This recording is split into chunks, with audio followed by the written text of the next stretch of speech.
చిన్నమా నేటి క్లాస్లో మనకి ఈ వృత్తం అనే పాటల్లో మనకి అభ్యాసం 1Cలో మనకి కొన్ని సమస్యలు పూర్తయినాయి. తర్వాత సమస్యలు చూడమ్మా. సరే, మనకి ఇందులో సమస్య 3 పూర్తయిన తర్వాత దానిపైన మనకి ఇంకో సమస్య చూడమ్మా. ఏదైనా కూడా సమస్య పూర్తి అవ్వాలంటే మనకి ఒక పద్ధతిలో వెళ్ళాలి కాబట్టి ఒకసారి ఏమి ఇచ్చాడు చూడండి. రోమన్ 3లో మనకి రెండో సమస్య వస్తే ఈ రెండో సమస్య మనకి ఏమి ఇచ్చాడంటే x² plus y² is equal to a² వృత్తాన్ని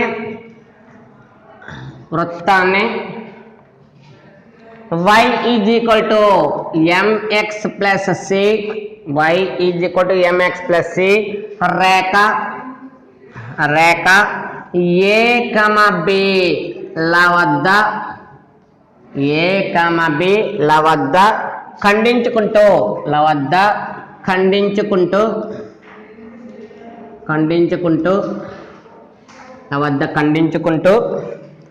AB is equal to 2 lambda అయితే c² is equal to 1 plus m² into a² minus λ² అని చూపండి. ఒక సమీకరణం ఇచ్చి ఏదైనా చూపనప్పుడు అక్కడ ఏమి ఇచ్చాడో కొంచెం బాగా అర్థం చేసుకోవాలి.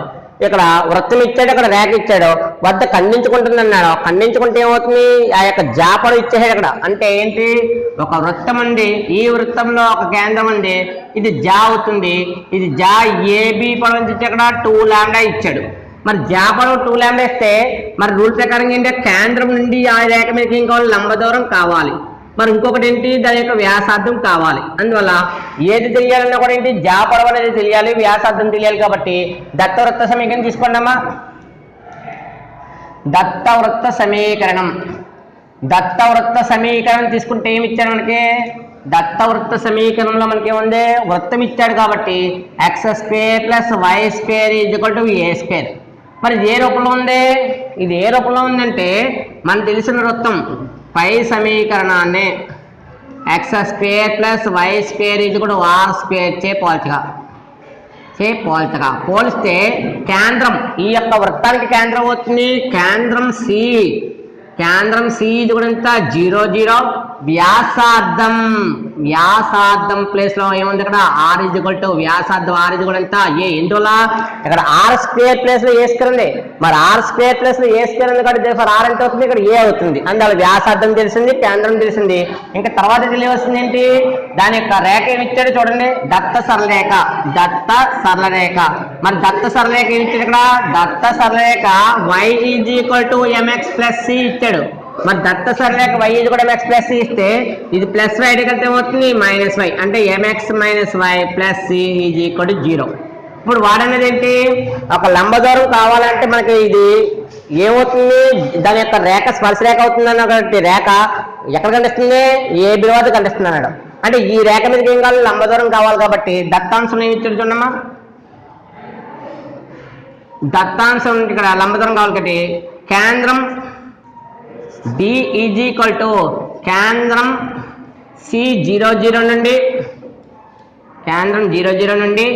mx మైనస్ y ప్లస్ 0 ఇది కూడా 0 మీదకు లంబ దూరం కనుక్కోవాలి. లంబ దూరం కనుక్కోవాలంటే ఏమైంది, కేంద్రం అంటే లంబ దూరం కాబట్టి కేంద్రం అంటే ఏంటి 0 0 కాబట్టి m into 0 minus 1 into 0 plus c divided by root of x గుణకం ఎంత, ఇక్కడ x గుణకం m కాదు m². మరి y గుణకం ఇక్కడ ఉంది -1 ఉంది, ఇక్కడ y గుణకం -1 కాబట్టి -1² తీసుకొచ్చి రాస్తే ఏమవుతుంది, మాడ్యులస్ 0తో గుణకారం అంట 0, ఇక్కడ 0తో గుణకారం 0 plus c by root of ఏమొచ్చిందమ్మా 1 ప్లస్ m². ఇందులో 1² అంటే 1 కాబట్టి 1 ప్లస్ m² వచ్చింది. చివరికి ఏమొచ్చింది, d ఈజ్ ఈక్వల్ టు ఇక్కడ c బై మాడ్యులస్ c, ఇందులో ప్లస్ మైనస్ మనకు తెలియదు కనుక modulus c by root of 1 plus m². ఇదేంటి d వచ్చింది. వ్యాసార్థం ఉంది, d ఉంది. ఇప్పుడు నీకు ఇచ్చిన సూత్రం ప్రకారం ఏమి ఇచ్చాడు, దత్తాంశం నుండి ఏమి ఇచ్చాడు, దత్తాంశం నుండి జాపడు ఇచ్చాడు. దత్తాంశం నుండి AB is equal to 2 lambda.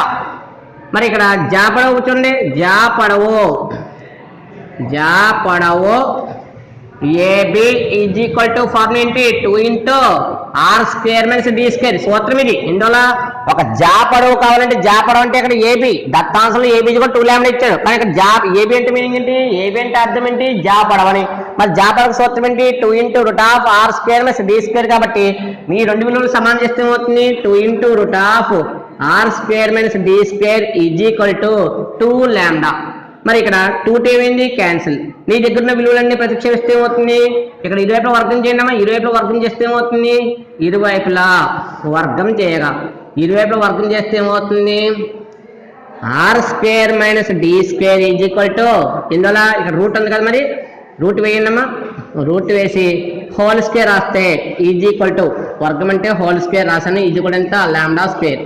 మరి స్క్వేర్ రూట్ ఏమైంది? క్యాన్సిల్. మిగిలింది ఏంటి? ఇంకా R square minus D square is equal to lambda square. ఇప్పుడు నీ దగ్గర ఉన్న విలువలన్నీ ప్రతిక్షేపిస్తే ఏమవుతుంది? మన దగ్గర ఉన్న విలువలన్నీ ప్రతిక్షేపిస్తే ఆర్ ఎంత ఉంది? ఇక్కడ ఏ స్క్వేర్ ఉంది. ఆర్ ఎంత ఎక్కడమ్మా? ఏ. అందువల్ల ఏ స్క్వేర్ మైనస్ డి ఎంత వచ్చిందమ్మా? ఇక్కడ డి ఎంత వచ్చింది? మాడ్యులస్ సి వచ్చింది. కాబట్టి modulus C by root of 1 plus M square whole square is equal to lambda square. ఇది కూడా ఎంత? Lambda square. ఇక్కడ స్క్వేర్ చేస్తే ఏమైంది? ఏ స్క్వేర్ మైనస్ ఇక్కడ మాడ్యులస్ సి ఉంది, మరి మాడ్యులస్ హోల్ స్క్వేర్ చేస్తే ఏమవుతుంది? ప్లస్ అవుతుంది. కాబట్టి సి స్క్వేర్ బై ఇక్కడ రూట్ పద్ధతి ఎంత వచ్చింది? ఇంకా 1 plus M square is equal to ఎంత? Lambda square. అయితే ఈ విలువ మైనస్ ఉంది, ఈ మైనస్ నడపడితే ఏమైంది? ప్లస్ అయింది. Therefore A square is equal to ఎంత? లాంబ్డా స్క్వేర్ ప్లస్ ఇది మైనస్ ఎక్కడికి అయింది? ప్లస్ అయింది. C square by 1 plus M square. ఈ ప్లస్ లాంబ్డా స్క్వేర్ ఇటే ఉంది ప్లస్ ఇది, ఈ ప్లస్ ఇటే కొత్త ఏమవుతుంది? Minus A square minus lambda square is equal to C square by 1 plus M square. ఇక్కడ ఇదేం చేస్తుందమ్మా? భాగిస్తుంది. ఈ భాగించేట కొత్త ఏమవుతుంది? గుణిస్తుంది. ఈ భాగించేట కొత్త గుణిస్తుంది. కాబట్టి ఫైనల్ గా మనకు వచ్చే ఆన్సర్ ఏంటి చూడమ్మా? ఈ భాగించేట కొత్త గుణిస్తుంది. కాబట్టి చివరికి వచ్చే ఆన్సర్ ఏంటమ్మా? A square minus lambda square into 1 plus M square is equal to ఎంత? C square. చివరగా మనకు కావాల్సిన ఆన్సర్ ఏంటి? ఇక్కడ వీడు అడిగింది సి స్క్వేర్ అడిగాడు. కాబట్టి ఈ సమీకరణం తారుమారు చేస్తే C square is equal to A square minus lambda square into 1 plus M square. 1 plus M square. ఏదైనా మనకి ఏ రూపంలో కావాలో రూపంలో రాసుకోవాలి. కాబట్టి గుణకారంలో మార్పు చేయండి. గుణకారంలో మార్పు చేస్తే ఏమవుతుంది? గుణకారంలో మార్పు చేస్తే C square is equal to 1 plus M square into A square minus lambda square. అంటే ఏంటి? గుణకారం ఏ విధంగా మార్చుకోవచ్చు. గుణకారం ఏ రూపంలో మార్చుకున్నా మనకు ఆన్సర్ వస్తుంది. కాబట్టి ఇక్కడ A square minus lambda square into 1 plus M square ఉంది. ఇందులో భాగిస్తున్న తర్వాత గుణిస్తున్నాం. కాబట్టి మరి మనకు రావాల్సింది ఏంటి? C square is equal to 1 plus M square into A square minus lambda square. ఇది కొంచెం మనకి 4 మార్కుల సమస్యలు ఇంపార్టెంట్. ఎందువల్ల ఎగ్జామ్స్ లో మనకి 4 మార్కులు ఇవ్వడానికి ఛాన్స్ ఉంది. కాబట్టి ఇలాంటి సమస్యలు మనకి ఇవ్వడానికి ఛాన్స్ ఉంది. ఇలాంటి సమస్యలు మనకి ఇవ్వడానికి ఛాన్స్ ఉంది. అందువల్ల ఈ సమస్యను కొంచెం బాగా ప్రిపేర్ అవ్వండి. తర్వాత చూడండి, తర్వాత క్వశ్చన్, తర్వాత ప్రశ్న చూస్తే మనకి ఏముందో చూడండి.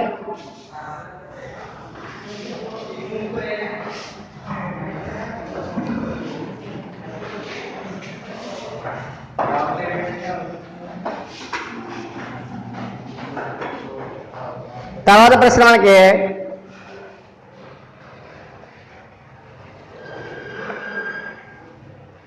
ప్రశ్న నెంబర్ 7 చూడమ్మా. ప్రశ్న నెంబర్ 7 చూస్తే x square plus y square minus 4x minus 8y plus 7 is equal to 0. వృత్తానికి మైనస్ 1,2 వద్ద గీసిన స్పర్శరేఖ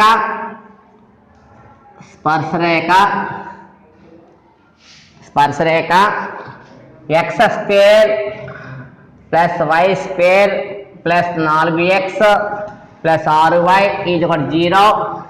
వృత్తాన్ని స్పృశిస్తుందని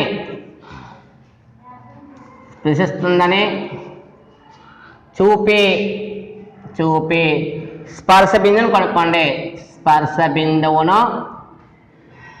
స్పర్శ బిందువును కనుక్కోండి. వాడు అడిగిన క్వశ్చన్స్ లో ఏమన్నాయో చూసారా, రెండు వృత్తాలు ఇచ్చాడు, ఇచ్చి వాడు ఒక బిందు వద్ద స్పర్శ కట్టి రెండవ వృత్తానికి స్పర్శ కట్టి చూపించమన్నాడు. కాబట్టి ఏమి ఇచ్చాడో చూస్తే ఏమవుతుంది, దత్త వృత్తాలు. ఈ దత్త వృత్తాలు తీసుకుంటే మొదటి వృత్త సమీకరణం x² + y² - 4x - 8y + 7 = 0 ఒకటో సమీకరణం.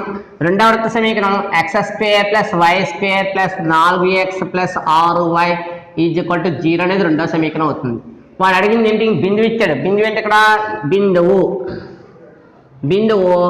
x1 y1 ఇచ్చాడు. x1 y1 = వాడు ఇచ్చిన బిందువు ఎంతమా, -1, 2.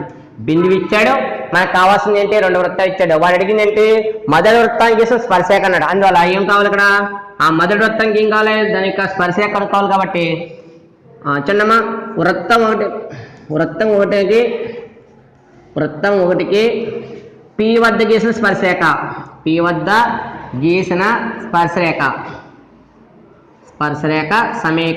స్పర్శరేఖ సమీకరణం అంటే ఏంటి, మొదటి వృత్తం ఒకటికి P వద్ద గీసిన స్పర్శరేఖ సమీకరణం ఫార్మ్ ఏంటి, S1 = 0.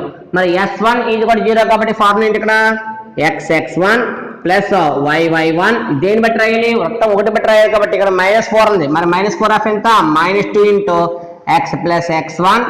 తర్వాత బిందు ఏంటి, -8లో సగం ఎంత, 4 y + y1 + 7 = 0.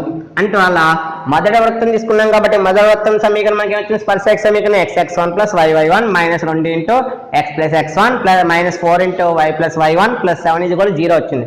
ఇందులో బిందువులు ప్రతిక్షేపిస్తే ఉంది, x × x1 ఎంత, -1 + y × y1 ఎంత, 2 -2 × x + x1 ఎంత, -1 -4 × y + y1 ఎంత, +2 + 7 = 0. ఇప్పుడు మనకు కావాల్సింది ఏంటి, గుణకారం చేస్తే x × -1 ఎంత, -x + y × 2 ఎంత, 2y, y × 2 ఎంత, 2y.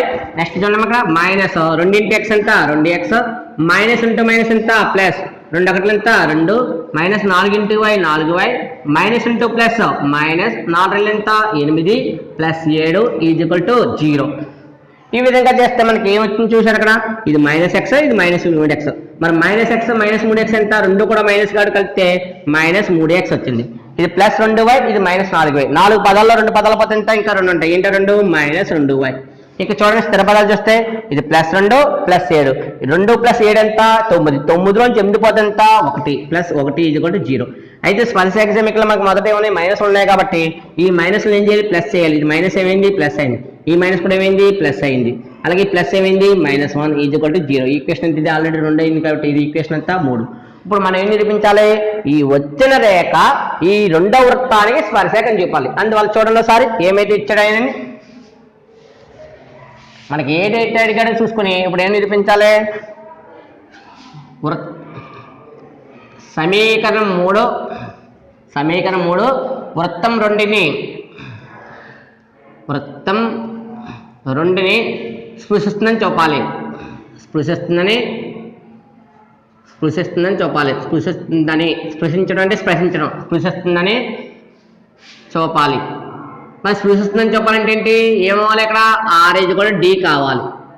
R = D కావాలి అంటే వృత్తాన్ని స్పృశించడం అంటే ఏంటి, ఆ వృత్త వ్యాసార్థం ఆ వృత్త కేంద్రం నుండి దాని యొక్క రేఖ మీదకి ఏమవ్వాలి, చూడాలి. కాబట్టి ఒకసారి చూడమ్మా, వృత్త 2 కేంద్రం కట్టండి. వృత్త 2 తీసుకుంటే వృత్త 2లో మనకి ఏముంది, అక్కడ కేంద్రం ఉన్నాయి కాబట్టి ఒకసారి వృత్త సమీకరణ తీసుకుంటే వచ్చింది ఇక్కడ x² + వృత్తం 2 నుండి వృత్తం 2 సమీకరణం 2 నుండి రెండో సమీకరణ తీసుకుంటే ఏమవుతుంది, x² + y² + 4x + 6y = 0. ఈ యొక్క సమీకరణాలు తీసుకుంటే మనకి ఏమవుతుంది చూసారా, ఇచ్చట g చెప్పండి అమ్మా. g అంటే 2g అంటే ఇక్కడ 4 ఉంది. 2g 4 అయితే g ఎంత అవుతుంది, సగం ఎంత, 2. f ఇక్కడ 6 ఉంది, 6లో సగం ఎంత, 3. c అనేది లేదు, ఏముంది, 0. c అనేది లేకపోతే ఏమవుతుంది, 0 అవుతుంది. తర్వాత విలువలు చూడండమ్మా. మరి తర్వాత విలువలు చూస్తే ఇక్కడ మనకి కేంద్రం కావాలి. కేంద్రం సూత్రం ఏంటి, కేంద్రం సి ఈజ్ కూడా మనకి తెలిసిన సూత్రం ఏంటి మైనస్ జీ మైనస్ ఎఫ్ కేంద్రం సూత్రం ఏంటి మైనస్ జీ మైనస్ ఎఫ్ కాబట్టి minus G minus F apply చేస్తాం సి అంటే ఏంటి 0 వచ్చింది సి ఈజ్ ఈక్వల్ టు ఇక్కడ చూడమ్మా -2, -3 కేంద్రం తెలిసింది వ్యాసార్థం కూడా కావాలి కాబట్టి వ్యాసార్థం ఆర్ ఈజ్ కూడా సూత్రం ఏంటి √G² + F² - C సూత్రం అని తెలుసు కదా ఆ సూత్రంలో ప్రతిక్షేపిస్తే ఆర్ ఈజ్ కూడా √G ఎంత -2² ఎఫ్ ఎంత -3² C ఎంత 0 దేర్ఫోర్ ఆర్ ఇది కూడా మనకి ఎంత వచ్చింది 2² ఇక్కడ మైనస్ ఉన్న కూడా స్క్వేర్ చేస్తే ఏమవుతుంది ప్లస్ అవుతుంది 2 ఎంత 4 3 3 ఎంత 9 దేర్ఫోర్ ఆర్ ఇది కూడా ఎంత వచ్చింది √13 వచ్చింది ఆర్ అంటే వచ్చింది ఇంకేం కావాలి ఇక్కడ మనకి లంబ దూరం కావాలి లంబ దూరం చూడండి ఇక్కడ సమీకరణం 3x + 2y - 1 కాబట్టి ఒకసారి సమీకరణం రాసుకోండి 3x + 2y - 1 ఇది కూడా 0 అందువల్ల సూత్రం చూడండి ఇక్కడ లంబ దూరం కావాలి కాబట్టి therefore D is equal to కేంద్రం మనకి ఎంత వచ్చింది సి -2, -3 నుండి రేఖ సమీకరణం ఎంత 3x + 2y - 1 ఇది కూడా 0 మీదకు లంబ దూరం మరి లంబ దూరం మన సూత్రం తెలుసు కాబట్టి సూత్రంలో ప్రతిక్షేపిస్తే ఏమవుతుంది D is equal to modulus సూత్ర ప్రతిక్షేపం ఏమవుతుంది సమీకరణం 3 కాబట్టి 3 × x ఎంత -2 తర్వాత 2 × y ఎంత -3 స్థిర పదం ఎంత ఉంది ఇక్కడ -1 బై √, ఎంత వచ్చింది 3² ప్లస్ 2² 3² ప్లస్ ఎంత 2². చివరిగా ఈ విలువలన్నీ చేస్తుంటే వస్తున్నాయి 3 ఎంత 6, ఏ 6 అది -6 ఇక్కడ ప్లస్ అంటే మైనస్ ఎంత -3 ఎంత 6 -1 బై ఇక్కడ చూడమ్మా కింద 3² ఎంత 9, 3² ఎంత 9, 2² ఎంత 4. ఇది మాడ్యులస్ లో ఉంది, మరి మాడ్యులస్ లో మనకి కొరత ఎంత వచ్చింది -13 బై రూట్ ఎంత వచ్చింది ఇక్కడ 13 వచ్చింది. మరి మాడ్యులస్ లో మైనస్ ఉంటే ఏమవుతుంది, మాడ్యులస్ లో మైనస్ ఉంటే ప్లస్ అవుతుంది కాబట్టి 13 బై ఎంత √13. ఇది పైన 13 కింద 13 ఉండి రూట్ ఉంది కాబట్టి ఈ రూట్ విలువ ఇందులో సరిపోతుంది, రూట్ సార్లు పోతుంది అంటే ఎంత √13 సార్లు పోయింది. దేర్ఫోర్ D కూడా ఎంత వచ్చింది ఇక్కడ √13. కానీ ఈ √13 దీనికి సమానం అవుతుంది ఇక్కడ ఇందువల్ల R విలువ కూడా √13 కాబట్టి నువ్వు కట్టిన D విలువ √13 వచ్చింది, మరి R విలువ కూడా √13 కాబట్టి దేర్ఫోర్ D కూడా వచ్చింది ఇక్కడ R. దేర్ఫోర్ ద రింప్లేస్ ఏమొచ్చింది చివరగా మనకి తెలిసిన సూత్రం ఏంటి R ఇది కూడా D, R ఇది కూడా ఏమొచ్చింది ఇక్కడ D. కావున ఏం చేస్తుంది ఇక్కడ దేర్ఫోర్ కావున ఏం చేస్తుంది మనకి ఇక్కడ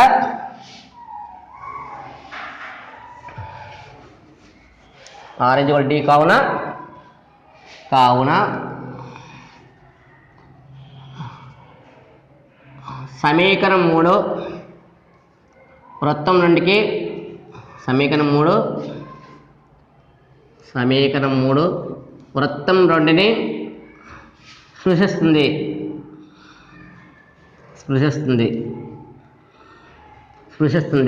మరి సమీకరణం 3 వృత్తం 2 సృష్టిస్తుంది కాబట్టి ఇంక నీకేం కావాలి, దాని యొక్క సమీకరణం కావాలి. దేన్ని ఉపయోగించుకోవాలి, లంబపాదం ఉపయోగించాలి. లంబపాద సిద్ధాంతం నుండి ఏం కావాలి ఇక్కడ మనకి బిందువు కావాలి కాబట్టి h - x1 by a k - y1 by b is equal to -ax1 plus by1 plus c by a² plus b² అనే ఒక సూత్రం ఉంది. అయితే ఈ యొక్క సూత్రంలో నాకు h, k ఏంటి ఇక్కడ కేంద్రం అనుకుంటాం మనం, అంటే ఇక్కడ కేంద్రం అనే ప్లేస్ లో మనకి h, k వాడుకోవచ్చు. అలా కాకుండా ఈ h, k మనం కనుక్కోవాల్సిన బిందు అనుకుంటే ఈ h, k మనం కనుక్కోవాల్సిన బిందు అనుకుని ఇక్కడ x1 y1 ఏమవుతుంది కేంద్రం అనుకుంటే అందులో కొంతమంది కన్ఫ్యూజ్ అవుతారు. కాబట్టి ఈ యొక్క సూత్రంలో కొంత మార్పు చేస్తాను. ఎందుకు మార్పు చేస్తాను, ఇక్కడ h, k ఏంటి కేంద్రం అని అనిపిస్తుంది మనకి, కేంద్రం కాదు. ఇక్కడ ఏ బిందువు అయితే కనుక్కోవాలో ఆ బిందువుకి h, k పేరెట్టుకోవాలి. ఇక్కడ x1 y1 ఏంటి మనం యొక్క రేఖ ఏంటి, ఈ రేఖ మనకి ఇచ్చింది ఇప్పుడు ఏంటి రేఖ చూస్తారు ఇక్కడమ్మా, రేఖ మనం తీసుకుంది 3x + 2y - 1 తీసుకున్నాం. మరి కేంద్రం C ఉంది, అక్కడ C ఎంత -2 -3. అందులో అక్కడ కనుక్కోవాల్సింది ఏంటి ఇక్కడ x1 y1 కనుక్కోవాలి మన రూల్ ప్రకారంగా. అయితే మనకున్న సూత్రం ప్రకారం ఇక్కడ C అంటే h, k అనుకున్నాం కాబట్టి h, k కొంచెం వస్తుంది మన రూల్ ప్రకారం ఇక్కడ h, k ఉంటుంది. మన సిద్ధాంతంలో లంబకోణ సిద్ధాంతం అక్కడ ఉంటుంది, హెచ్ కామకే ఉంటుంది. అక్కడ ఏంటి x1 y1. అందువల్ల ఈ బిందువుని ఏమనుకోవాలి, అక్కడ x1 y1 అనుకోవాలి. ఈ బిందువుని ఏమనుకోవాలి, అక్కడ మనం హెచ్ కామకే అనుకోవాలి. అందువల్ల హెచ్ కామకే ప్లస్ ఏముంది, x1 y1 ఉంది. హెచ్ కామకే ప్లస్ ఏముంది, అక్కడ x1 y1 ఉంది. x1 y1 ప్లస్ ఏముంది, అక్కడ బిందువు ఇచ్చాడు. అందువల్ల ఆల్రెడీ x1 y1 ప్లస్ బిందువు ఉంది కాబట్టి ఇక్కడ హెచ్ కామకే ప్లస్ లో మనం రావాల్సింది ఏంటి, x1 y1 రాయాలి. బిందువులు తారుమారు చేసుకున్నా పర్వాలేదు, లేదా ప్రతిక్షేపణ చేయడం అలవాటు అయితే చేసుకోవచ్చు. అయితే కొంతమందికి ఈ సిద్ధాంతం చేయడం కొంచెం కష్టం కాబట్టి ఇది కొంచెం మాడిఫికేషన్ చేస్తున్నాను, తారుమారు చేశాను. తారుమారు చేస్తే వచ్చింది ఇక్కడ x1 - h by a y1 - k by b is equal to minus of ah plus bk plus c by root of A square plus B square. ఇందువల్ల కేంద్రం హెచ్ కామకే వాడతాం కాబట్టి కొంచెం ఇబ్బంది పడతాం. అలాంటి ఇబ్బంది కన్నా మనకి సమీకరణం మార్చుకుంటే ఇబ్బంది ఉంటుంది కదా. ఇంకా ఇక్కడ x1 y1 అంటే ఏంటి, కనుక్కోవాల్సిన బిందువు. హెచ్ కామకే ఏంటి, కేంద్రము అని వాడుకుంటే x1 మైనస్ హెచ్ ఎంత -2 బై ఏ విలువలు ఎంత ఉంది, ఇక్కడ 3 ఉంది.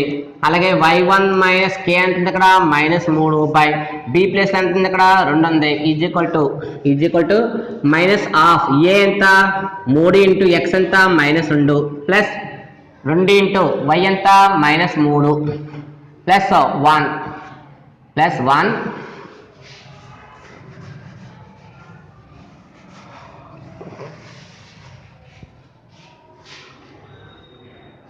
ప్లస్ 1 ప్లస్ 1 మైనస్ ఉన్నామా మనకి -1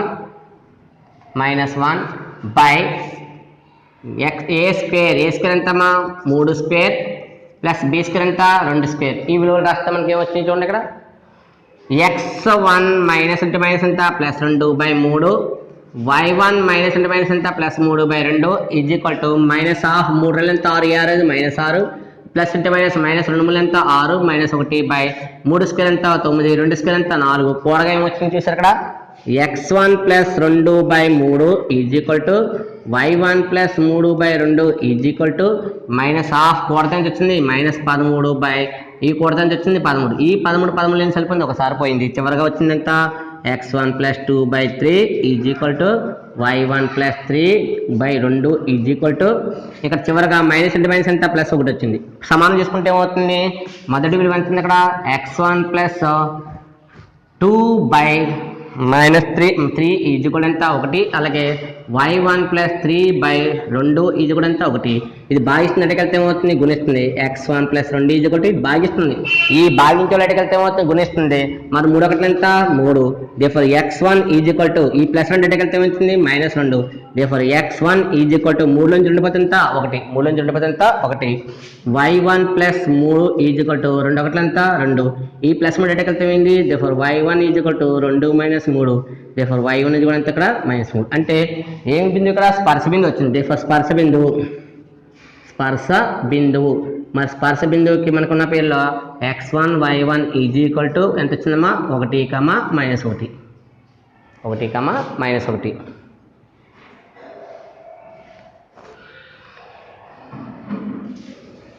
-1 వచ్చింది. ఇక్కడికి మనకి ఏమైందంటే ఈ యొక్క 7వ సమస్య పూర్తయింది. తర్వాత చూడమ్మా సార్,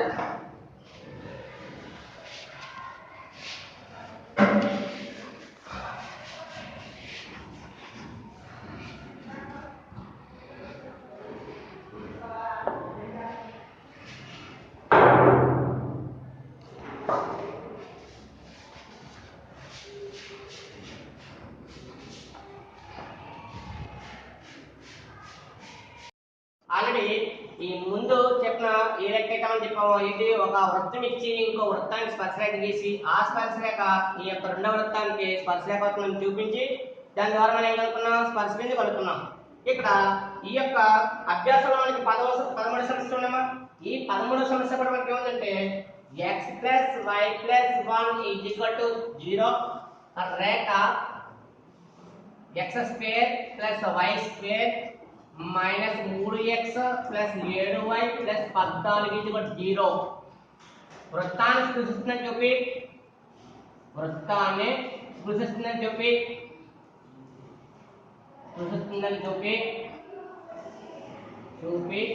ఏం కనుక్కోమన్నాడు, స్పర్శ బిందువును కనుక్కోమన్నాడు. స్పర్శ బిందువును కనుక్కోండి. అంటే అంటే ఏంటి ఇక్కడ కూడా ఇక్కడ ఏం చేశాడు ఒక రేఖ ఇచ్చి ఆ రేఖ ఈ వృత్తాలను సూచిస్తున్నట్టు చూపి స్పర్శ బిందువు కొనుక్కోమన్నాడు కాబట్టి ఇక్కడ కూడా చూడండి అమ్మా ఏమైతే ఇచ్చాడో రాసుకుంటే మనకి దత్తవృత్తం తీసుకున్నాను దత్తవృత్తం తీసుకుంటే ఏంటి దత్తవృత్తం x square plus y square minus 3x plus 7y plus 14 ఇది 0 దత్తవృత్త సమీకరణం.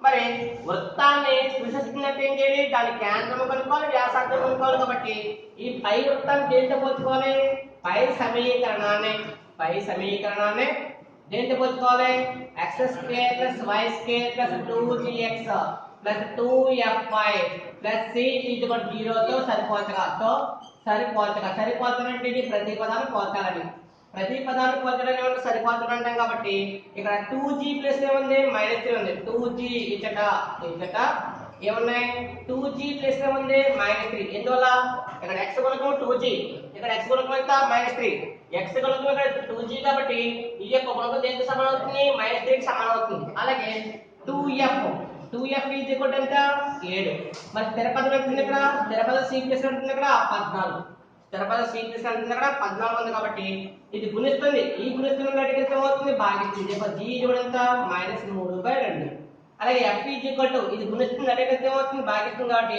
7/2 ఇక్కడ g లో వచ్చింది f లో వచ్చింది కాబట్టి మనకి ఏం కావాలి దీని యొక్క కేంద్రం కావాలి కాబట్టి వృత్తం పై వృత్త కేంద్రము పై వృత్త కేంద్రానికి ఫార్ములా ఏంటి ఒక వృత్తానికి కేంద్రానికి ఫార్ములా ఏంటి c g f వృత్త కేంద్రానికి ఫార్ములా ఏంటి c g f కాబట్టి c ఇక్కడ ఉన్నదండి మైనస్ మరి మైనస్ అంటే మైనస్ అవుతుంది ప్లస్ అవుతుంది కాబట్టి 3/2 అలాగే f ఇక్కడ ఆల్రెడీ ప్లస్ ఉంది ఇది మైనస్ అంటే ప్లస్ ఏమవుతుంది మైనస్ కాబట్టి -7/2 కేంద్రం c ఎంత వచ్చింది ఇక్కడ 3/2 వచ్చింది. అలాగే ఈ యొక్క విలువలో ఒకటి ప్లస్ ఒకటి మైనస్ ఉంది ఇంకేం కావాలి వ్యాసార్థం కావాలి కాబట్టి వృత్త వ్యాసార్థం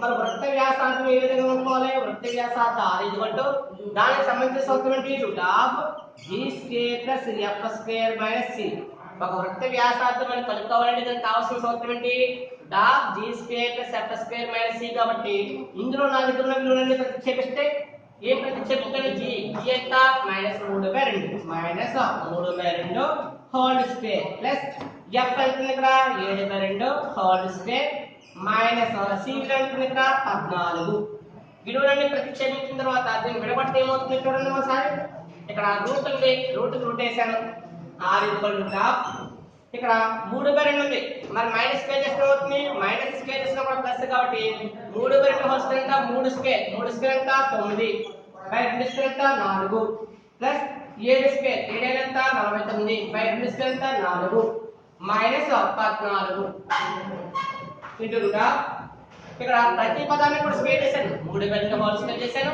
7/2 హోల్ స్క్వేర్ చేశాను ఇక మిగిలింది ఎంత ఇక్కడ 14 ఉంది కాబట్టి అది వేశాను మరి రెండింటికి హారం ఎంత రెండింటికి హారం 4 కాబట్టి కాసక్ ఎంత అవుతుంది 4 అవుతుంది కాసక్ 4 కాబట్టి కాసక్ 4 రాశాను కాసక్ ఎంత ఇక్కడ 4 రాశాను మరి ఇక్కడ 4 సరిపోయింది కాబట్టి ఎంత ఇక్కడ 9 ఇక్కడ ఏమంది గుర్తు ప్లస్ మరి ఇక్కడ 4 సరిపోయింది ఎంత 49 మైనస్ 4 14 ఎంత 56 4 14 ఎంత 56 మరి ఈ యొక్క 9 + 49 వస్తే వచ్చింది 9 కి 49 వస్తే 58 మైనస్ 56 బై ఎంత 4 పొట్టు వేస్తే ఏమవుతుంది 58 56 పోతే 2 బై ఎంత 4 అంటే ఈ 2 ఎక్కువ 2 నుంచి సరిపోయింది ఒకసారి 4 నుంచి సరిపోయింది 2 సార్లు పోయింది పోతే ఇక్కడ చూడండి రూట్ ఉంది ఏంటి పైదానికి రూట్ కింద దానికి కూడా రూట్ అయ్యాడు మరి పైదానికి రూట్ వేస్తే ఎంత ఒకటి రూట్ ఎంత అవుతుంది 1 అవుతుంది కాబట్టి చివరిగా నాకు r ఎంత వచ్చింది r = 1 రూట్ వేస్తే 1 కాబట్టి 1/5 మరి కింద నాకు ఉంటుంది అక్కడ 2 ఉంది ఆ 2 కి రూట్ ఎంత అవుతుంది √2 అంటే ఇక్కడ వ్యాసార్థం ఎంత వచ్చింది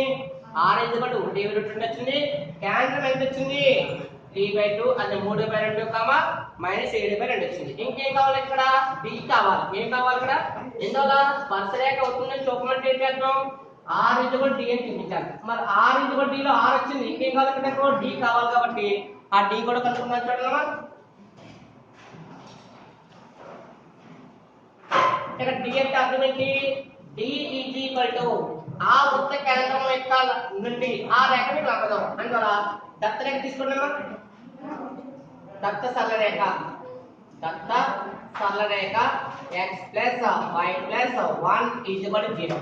మరి దత్త సరళ రేఖ x plus y plus 1 is equal to 0 కాబట్టి ఈ రేఖను దేంతో పోల్చుకోవాలి? పై సమీకరణాన్ని దేంతో పోల్చాలి? ax plus by plus c is equal to 0 తో పోల్చగా. దీంతో ఏం చేస్తున్నాను? ఇక్కడ పోలుస్తున్నాను. దీంతో పోలిస్తే ఇక్కడ x ముందున్న గుణకం ఉంది, y ముందున్న గుణకం ఉంది కాబట్టి పోల్చినప్పుడు పోలిస్తే వస్తుందా?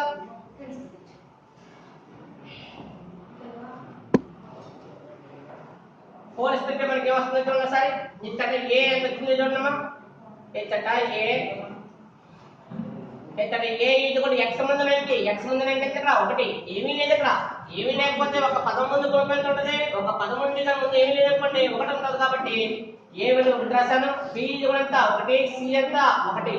అంటే వాటి ముందు పదాలు ఏమీ లేకపోతే ఏం చేసుకోవాలి? ఇక్కడ ఒకటి వేసుకోవాలి. ఇందులో ప్రతి పదము x అంటే 1 × x అని, ఏ అంటే 1 × a అని అర్థం. అందులో ప్రతి పదానికి ముందు ఒకటి ఉంటుంది కాబట్టి ఏదైనా లేకపోతే దాని ప్రత్యేకత ఇక్కడ ఒకటి రాసుకోవాలి. ఏ విలువ ఒకటైంది, b విలువ ఒకటైంది, స్థిర పదం c ప్లస్ అంటుంది ఇక్కడ ఒకటి ఉంది. ఇప్పుడు నీకు కావాల్సిన d కాబట్టి d ఇది ఒకటి సూత్రం ఏంటి? వృత్త కేంద్రం ఏంటి? వృత్త కేంద్రం c 3/2 -7/2 నుండి సరళ రేఖ ఏంట రేఖ నుండి సరళ రేఖ x plus y plus 1 equal 0 మీదకు అంటే పైకి అర్థం. మీదకు లంబ దూరం. ఏంటది? లంబ దూరం. ఒక లంబ దూరం అనేది కనుక్కోవాలి. ఎలా కనుక్కోవాలి? ఈ యొక్క వృత్త కేంద్రం అంటే ఈ నుండి ఆ సరళ రేఖ మీదకి ఏం కావాలి? లంబ దూరం కావాలి. మరి లంబ దూరం సూత్రం ఏంటి? Modulus ax1 plus by1 plus c by root of a square plus b square అనే సూత్రం ఉంది. ఒక వృత్త కేంద్రం నుండి ఆ రేఖ మీదకి మనకు లంబ దూరం కావాలంటే సూత్రం ఏంటి? ఈ యొక్క సూత్రంలో ప్రతిక్షేపించాలి. మరి ఈ సూత్రంలో ప్రతిక్షేపిస్తే ఏమవుతుంది? మాడ్యులస్. మరి మన దగ్గర ఏంటంటే ఒకటి ఉంది. మరి బిందువు ఎంత? ఇక్కడ బిందువు x1 y1 బిందువు ఎంత అవుతుంది? ఇక్కడ x1 y1 అవుతుంది కాబట్టి 1 ఇంటూ x ఎంత? ఇక్కడ 3/2 ప్లస్ 1 ఇంటూ y ఎంత? -7/2 ప్లస్ 1/√a ఎంత? 1 స్క్వేర్, b ఎంత? 1 స్క్వేర్. ఏ విలువ ఒకటి ఉంది కదా ఒకటి రాశాను, b విలువ ఒకటి రాశాను, ఒకటి రాశాను. రాస్తే అవుతుంది అన్నమాట. పైన కాస కడితే హారము 2 ఉంది కాబట్టి కాస కడుతున్నాను. కాస కడితే ఏమవుతుంది? కాసకు 2 కాసకు 2 అయింది. ఇక్కడ గుణించాను. ఈ 2 సరిపోయింది కాబట్టి ఒక 3 ఎంత? 3 ప్లస్ ఇంటూ మైనస్ ఎంత? మైనస్ 1 7 ఎంత? 7 ప్లస్ 2 ఒకటిలో ఏమి లేదు. ఇక్కడ ఏమి లేకపోతే 2 ఒకటి ఎంత అవుతుంది? 2. మిగిలింది మనకి చూస్తుంటే ఒకసారి కింద హారం చూద్దాం. 1 స్క్వేర్ ఎంత? 1 ప్లస్ 1 స్క్వేర్ ఎంత? 1. ఇంకా మిగిలిన విలువ చూడండి సార్. మిగిలిన విలువ చూస్తే ఏమొచ్చింది? ఇక్కడ 3 ప్లస్ 2 ఎంత? 5. మరి 7 నుంచి 5 పోతుంది ఎంత? 2. ఆ 2 గుర్తేంటి? మైనస్. ఇక్కడ 3 ప్లస్ 2 ఎంత? 5. మరి 7 నుంచి 5 పోతుంది ఎంత? 2. ఆ 2 గుర్తేంటి? ఇక్కడ మైనస్. -2/2 పై ఎంత? √2. 2 సరిపోయింది. ఒకసారి పోయింది. మనకు వచ్చిన విలువ చూడండి. b ఇక్కడ మాడ్యులస్ లో మైనస్ ఉంది. మన మాడ్యులస్ లో మైనస్ ఉంటే ఏమవుతుంది? ప్లస్ అవుతుంది. ఈ మాడ్యులస్ అక్కడ ఇక్కడ ఈ మాడ్యులస్ గుర్తేంటి? లోన మైనస్ ఉన్నా బయటకి ఏమవుతుంది? ప్లస్ వస్తుంది కాబట్టి 1/2 కింద మిగిలింది √2. కానీ నువ్వు కట్టిన r విలువ ఎంత? 1/2 కాబట్టి ఇది కూడా ఎంత? r. అంటే నువ్వు కట్టిన d విలువలో 1/2 వచ్చింది. r కూడా ఎంత వచ్చింది? 1/2 వచ్చింది కాబట్టి కండిషన్ ఏంటి? ఇక్కడ r d. కావున ఏమవుతుంది? దత్తవృత్తము. కావున x plus y plus 1 equal 0 రేఖ దత్తవృత్తాన్ని సృష్టిస్తుంది.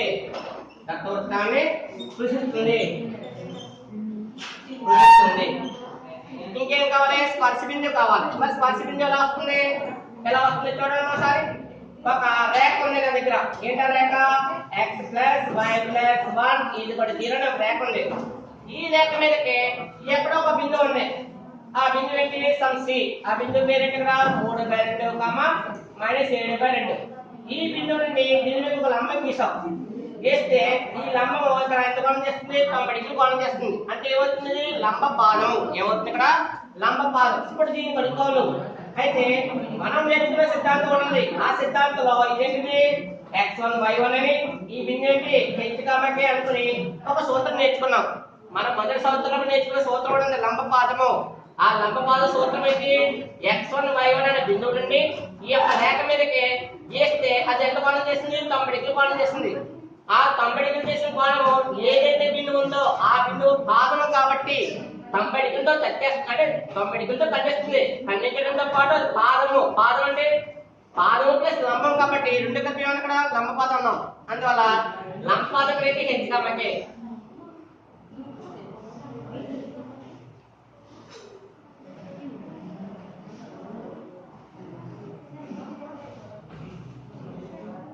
చూడండి ఇక్కడ రేఖ ఉంది, ఈ రేఖని 90 డిగ్రీల కోణంతో టచ్ చేస్తాం, దాన్ని లంబం అంటాం. ఈ లంబంలో ఇది ఒక బిందువు కాబట్టి లంబ పాదం వాడాం. లంబపాద సిద్ధాంతం చూడమ్మా, లంబపాద సిద్ధాంతం నుండి లంబపాద సిద్ధాంతం నుండి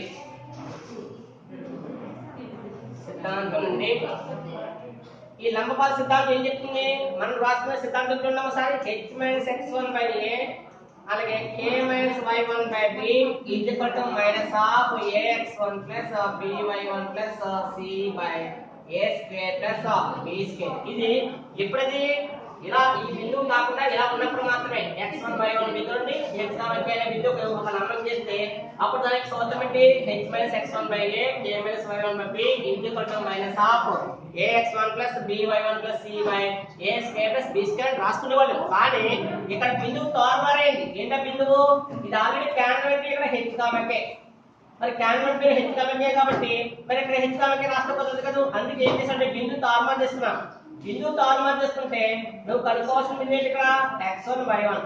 మరి కనుక్కోవాల్సిన బిందువు x1 y1 ఇచ్చిన బిందువు h, k కాబట్టి ఈ యొక్క సూత్రం కొంచెం మార్క్ చేశాను. ఏంటా మార్పు h ఉన్న చోట్లేమో x రాయాలి, x ఉన్న చోట h రాస్తే సూత్రం కొంత మారింది. ఎలా మారింది x1 - h / a y1 - k / b is equal to minus of a h plus b k plus c by a square plus b square. ఎందుకంటే అదే సిద్ధాంతం వాడితే మనకి చిన్న పొరపాటు జరుగుతుంది. ఇందువల్ల కేంద్రానికి వచ్చే h, k అయితే మనం కనుక్కోవాల్సిన బిందువు కూడా h, k అవుతుంది.